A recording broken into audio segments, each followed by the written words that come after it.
हाँ, तो दोनों काम अपने आप हो जाएंगे, भगवान की भी मिलन का संयोग बन जाएगा और लौकिक सुख भी मिल जाएंगे, पक्का लौकिक सुख मिल जाएंगे।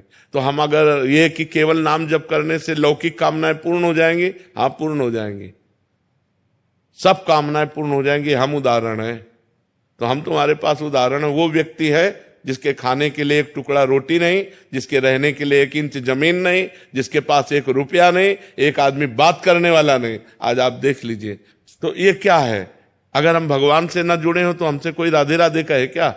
भगवान का ही तो सारा वैभव है। अगर आप ईमानदारी से भगवान का भजन करोगे तो जिन्होंने 1 सेकंड में अनंत ब्रह्मांड बना दिए, वो हमारे लिए सुख की व्यवस्था क्यों नहीं कर देंगे? ये सब भगवान से ही जुड़ने से तो है। अगर हम भगवान के ना हो तो थोड़ा सोच लो, हमारे पूरे परिकर में शासन है, चाहे बच्चा हो चाहे बच्ची हो, बिल्कुल धर्म से चलो, ऐसे किसी से मत कर देना। ऐसे रख देता है तो बाबा जी हैं, भिक्षुक है। अगर ऐसे नहीं करना, जो भगवान दे दे उसी से चलना है। तो भगवान के सहारे रहने से, भगवान का नाम जप करने से इस लोक में भी माला माल हो जाओगे, इस लोक में भी, परलोक में तो हो ही जाओगे, इस लोक में भी। पर पहले हम ये आपको समझना होगा कि जैसे आपके पाप हैं 500 ग्राम और आपका भजन है 25 ग्राम, तो आपका लोड कितना है पाप का? अभी काम नहीं बनेगा। जब 500 क्रॉस कर जाओगे तब माला माल हो जाओगे। जब आपका भजन 500 क्रॉस करके 600 में पहुंचेगा तब सब सिद्धियां रुपया पैसा सब मारा घूमेगा, क्योंकि भगवान सबके स्वामी हैं और आपने भगवान का भजन किया तो सब कुछ प्राप्त होगा। इसलिए चिंता नहीं करना चाहिए, भगवान का चिंतन करना चाहिए। महाराज जी, एक तरफ तो कामना करनी पड़ती है फिर भी पूरी नहीं हो रही। महाराज जी, हम आपके आश्रित जन है, हमने तो ना चाह की, बट हमें इतना भरोसा कि महाराज जी आपके आश्रय में है, प्रभु के आश्रय में। इसमें क्या है, इसमें क्या है कि हम लोग भगवान को पूर्ण जब समर्पित हैं, तो जैसे माँ को चिंता होती कि बच्चे को बाल भोग करवाना है, बच्चे को राजभोग कराना, ए चल अब खेलना बंद कर, बाल भोग कर, राजभोग कर, ऐसे भगवान हमारी व्यवस्था करते हैं। हम कामना नहीं करते, पर वो भगवान व्यवस्था करते हैं आगे से आगे। हाँ, करो सदा तिनके रखवारी, जिम बालक राखे महतारी। आगे से आगे भगवान व्यवस्था करते हैं। बिल्कुल निश्चिंत हो जाओ, बिल्कुल निर्भय हो जाओ। भगवान तुम्हें बहुत प्यार करते हैं, पर बस भगवान का भजन करो। तब भजन नहीं करोगे तो समझ नहीं पाओगे, भगवान के प्यार को नहीं समझ। भगवान के बिना शांति नहीं है। देखो, जैसे लोग पशुओं को भूंज भूंज के खाते हैं, हम कहते हैं दया करो इन जीवों पर, तुम ऐसा पाप कर रहे हो, तुम्हें भूंज देगा काल। आप शराब मत पियो, बहन बेटियों की तरफ गंदी बातें मत करो, नाम जप करो, परोपकार करो, अभी आनंद आने लगेगा। अब लोग पाप कर्म करते हैं और चाहते सुख है, तो कैसे मिल पाएगा? गंदे आचरण करोगे, पाप कर्म करोगे तो सुख कैसे मिल पाएगा? उर्मिला जी अहमदाबाद से। राधे राधे महाराज जी। महाराज जी, हमें भगवान से संसारिक सुख मांगने की प्रार्थना करनी चाहिए? जरूर। हम संसार में हैं, अगर हमारे अंदर कोई आकांक्षा है तो अन्य से ना कहकर भगवान से कहना चाहिए।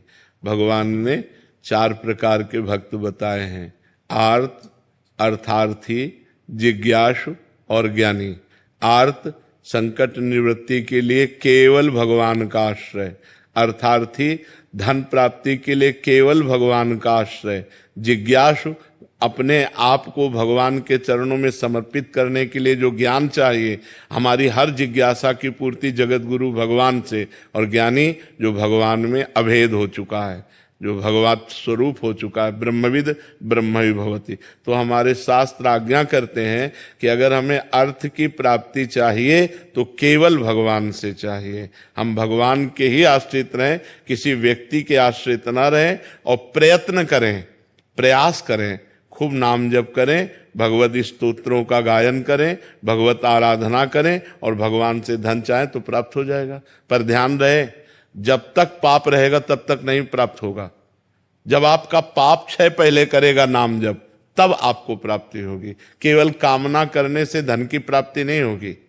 देखो, पद की प्राप्ति ध्रुव जी के मन में आई तो जाकर तपस्या की मधुवन में, मथुरा में आकर तब प्राप्त हुआ। ऐसे कुछ नहीं प्राप्त हो जाता। आपके पास तप हो, आपके पास भजन हो, आपके पास साधना हो, तब आपकी कामना पूर्ण होगी। आप व्रत, नियम, संयम, तपस्या, भजन इनको स्वीकार करें, कामना करें या न करें, आपको सुख घेर लेगा। और आप ये सब न करें तो लाख कामना करते रहो, किसी मंदिर में जाके ऐसे पूर्ण होने वाली है क्या? कभी तुक्का लग जाए पुण्य का तो बात अलग की बात है, न कि नहीं ऐसे पूर्ण होने वाली नहीं। बकाया जरूरी है हमारी आवश्यकताओं की पूर्ति के लिए हम अपने भगवान से प्रार्थना करें और साधन करें, नाम जप करें, व्रत करें, स्तोत्रों का पाठ करें, तो भगवान कृपा करेंगे, हमारी कामना पूर्ण हो जाएगी। महाराज जी अलग अलग कर्म स्वरूप अलग अलग फल मिलता है महाराज जी। जैसे कोई अच्छा पुण्य कार्य कर दिया, प्याऊ लगा दिया है, भंडारा, जैसे जो धनी पुरुष है महाराज जी उन्होंने भी तो पाप किए होंगे महाराज। हाँ, तो इनको पाप का फल मिलेगा। हाँ, पाप का फल मिलेगा। अभी पुण्य का फल चल रहा है, इसलिए नहीं विध्वंस हो जाएंगे। जो पाप करेंगे चाहे जितने बड़े धनी हो, मिट्टी में मिल जाएंगे। रावण की खोपड़ी को अपनी गोद में रखकर मंदोदरी कहती, राम विमुख का सहाल तुम्हारा, रहा नको कुल रोवन हारा। उससे बड़ा विद्वान